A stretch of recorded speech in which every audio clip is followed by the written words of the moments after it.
Hello, എല്ലാവർക്കും സുഖമല്ലേ? അപ്പോൾ നാളെ ക്രിസ്മസ് ആണല്ലേ. അപ്പോൾ എല്ലാവർക്കും ഒരു ക്രിസ്മസ് ദിന ആശംസകൾ നേരുന്നു കേട്ടോ.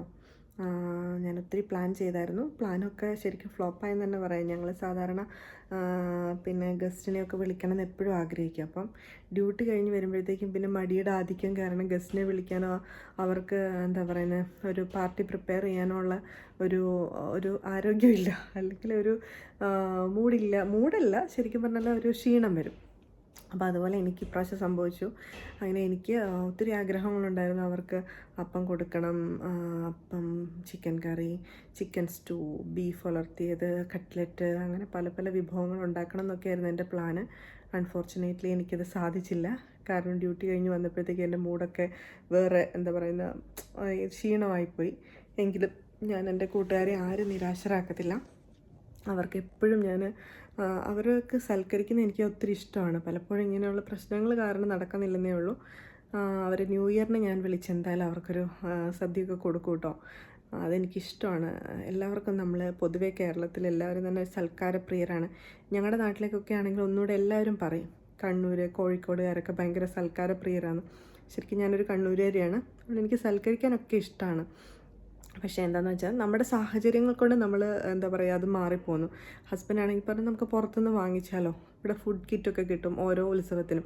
ഓണത്തിനാണെങ്കിൽ ഓണസദ്യ കിട്ടും, ക്രിസ്മസിനാണെങ്കിൽ ക്രിസ്മസിൻ്റെ വിരുന്ന് പാക്കായിട്ട് തന്നെ കിട്ടും. അപ്പോൾ പുള്ളി അങ്ങനെ ഒരു സജഷൻ പറഞ്ഞപ്പോൾ എനിക്കും അതിനൊരു ഉഷാറ്, എങ്കിലും ഒന്ന് ട്രൈ ചെയ്തേക്കാം, അങ്ങനെ ആവട്ടെ എന്ന് ഞാനും വിചാരിച്ചു. അങ്ങനെ ഇപ്പം പ്രാവശ്യം ഞങ്ങൾ ക്രിസ്മസിന് ലഞ്ച് പുറത്തുനിന്നായിരിക്കും. അപ്പോൾ വിഭവങ്ങളൊക്കെ ഞാൻ നിങ്ങളെ കാണിച്ചു തരാം കേട്ടോ, അതെങ്ങനെയുണ്ടെന്നും പറയാം. അപ്പോൾ അങ്ങനെയായിരുന്നു ഇപ്രാവശ്യം ഞങ്ങളുടെ ക്രിസ്മസ് ആഘോഷം.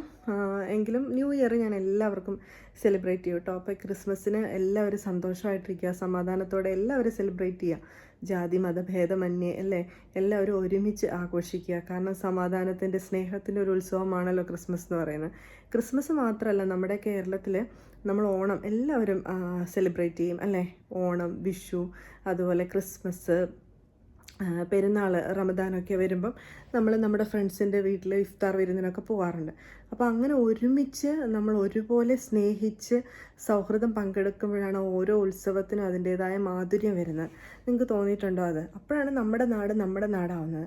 അതുകൊണ്ടാണ് നമ്മുടെ നാട്ടിൽ അങ്ങനെ സെലിബ്രേറ്റ് ചെയ്യുന്നതുകൊണ്ടാണ് നമുക്ക് എല്ലാവർക്കും അത്യാവശ്യം വിവരമുണ്ട്.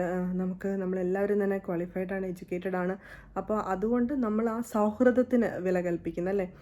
മതത്തെക്കാട്ടിലുപരി മനുഷ്യനെ നമ്മൾ സ്നേഹിക്കുന്നതുകൊണ്ടാണ് നമുക്ക് ആ ഐക്യം നമുക്ക് മെയിൻറ്റെയിൻ ചെയ്യാൻ പറ്റുന്നത്. പക്ഷേ ഇന്ന് നമുക്ക് സമൂഹത്തിൽ കാണാം, ഇപ്പോൾ പറയുന്നത് ശരിയല്ല, പക്ഷെ സമൂഹത്തിൽ കാണാൻ ചില മനുഷ്യർ മതത്തെ മുൻനിർത്തി സംസാരിക്കുന്നത് അല്ലേ. മതത്തെ മുൻനിർത്തി സംസാരിക്കുന്നത് നമ്മുടെ ഐക്യം ഇല്ലാതാക്കാനുള്ള അവരുടെ ഒരു ഉദ്ദേശമാണ്. അപ്പോൾ അങ്ങനെയുള്ള ആൾക്കാരെ മൈൻഡ് ചെയ്യാതിരിക്കുക എന്നുള്ളതാണ് നമ്മൾ ചെയ്യേണ്ടത്. അപ്പോൾ അവരവരുടെ ആ സംസാരങ്ങൾ അല്ലെങ്കിൽ പ്രവൃത്തികൾ തന്നെ നിർത്തിക്കോളും. പിന്നെ അവർ അങ്ങനെ വർത്തമാനം പറഞ്ഞുകൊണ്ടിരുന്നിട്ട് കാര്യമില്ല. കാരണം ഒറീസ പോലെ ഒരു സംസ്ഥാനമല്ല കേരളം. ഒറീസയിൽ ആരൊക്കെയോ എന്തൊക്കെയോ കാണിക്കുന്നു. വിവരമില്ലായ്മ വിളിച്ചു പറയുന്നത് എനിക്ക് പറയാനുള്ളൂ. അപ്പോൾ അവരെക്കുറിച്ച് നമുക്ക് വ്യഗ്രതപ്പെടേണ്ട. അപ്പോൾ ഈ ഒരു മതത്തിനെ പരിഹസിച്ചുകൊണ്ട് ആർക്കും മുന്നോട്ട് പോകാൻ പറ്റില്ല. അപ്പോൾ അവരെ ഇന്നല്ലെങ്കിൽ നാളെ ദൈവത്തിന് മുന്നിൽ അവർക്കൊരു ശിക്ഷാവിധി ഉണ്ടാവും. അപ്പോൾ നമുക്ക് കാണാൻ പറ്റും അങ്ങനെയുള്ള ഒരാളും. അതിപ്പം ക്രിസ്ത്യാനികൾ ഒരിക്കലും ഹിന്ദു മതത്തെ വിദ്വേഷത്തോടെ പറയത്തില്ല. കാരണം അവരുടെ ദൈവം, അവരുടെ ആചാരം, നമ്മൾ അതിനെ റെസ്പെക്റ്റ് ചെയ്യുന്നു. അതുപോലെ ഹിന്ദുക്കൾ നമ്മുടെ ക്രൈസ്തവ വിശ്വാസത്തെ ഒരിക്കലും എന്താ പറയുന്നത് തെറ്റിച്ച് പറയത്തില്ല. കാരണം അവർക്കും അവരുടെ ഓരോ ദൈവത്തിനും, നമ്മൾ വിശ്വസിക്കുന്ന ദൈവത്തിലും വിശ്വാസത്തിലും ഒരു ഭക്തിയും റെസ്പെക്റ്റും ഒക്കെ ഉണ്ടല്ലോ. ആ റെസ്പെക്റ്റ് ഉള്ളതുകൊണ്ട് തന്നെ അവർക്കറിയാം നമ്മൾ അതിനെ മാനിക്കാതെ മുന്നോട്ട് പോയാൽ ഇന്നല്ലെങ്കിൽ നാളെ നമുക്ക് കാണാൻ പറ്റും ഇങ്ങനെയുള്ള വ്യക്തികൾക്ക് മുന്നോട്ട് പോകാൻ പറ്റില്ല. അവർ ഒരു രീതിയിലല്ലെങ്കിൽ മറ്റൊരു രീതിയിൽ അവർ നിലം പതിക്കും, അല്ലെങ്കിൽ തറ പറ്റും എന്ന് തന്നെ പറയാം. അത് തന്നെ നമ്മൾ ഒരിക്കലും നമ്മുടെ കേരളത്തിലേക്ക് ഇതുപോലെയുള്ള ഇതുപോലെയുള്ള സമീപനങ്ങൾ നമ്മൾ പ്രോത്സാഹിപ്പിക്കരുത്. അവരവരുടേതായിട്ടുള്ള രീതിയിൽ പോവാം.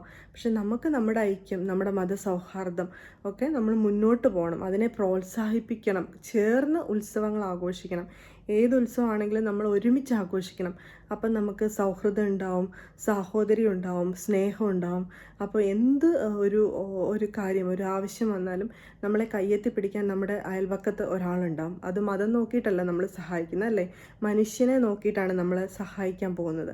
അല്ലെങ്കിൽ നമുക്ക് സഹായം കിട്ടുമ്പോഴും അവർ നമ്മളെ മനുഷ്യനായിട്ടാണ് കരുതുന്നത്. അല്ലെങ്കിൽ അവർ ഇന്ന മതമാണല്ലോ, ഞാൻ അവരെ സഹായിക്കേണ്ടെന്ന് നമ്മൾ ആരും ഒരു എന്താ പറയുന്നത് വിവേചന ശക്തിയുള്ളവരാരും വിചാരിക്കത്തില്ല, അല്ലെങ്കിൽ അങ്ങനെ തിങ്ക് ചെയ്യത്തില്ല.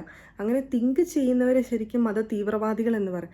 ഇന്ന മതമാണ്, അതുകൊണ്ട് അവരെ ഞാൻ സഹായിക്കില്ല, അവരുടെ മതം എന്ത് മതമാണ്, അങ്ങനെ പറയുന്നവർ ശരിക്കും മത തീവ്രവാദികളാണ്. അപ്പം മത തീവ്രവാദം നമ്മൾ പ്രോത്സാഹിപ്പിക്കാതിരിക്കുക.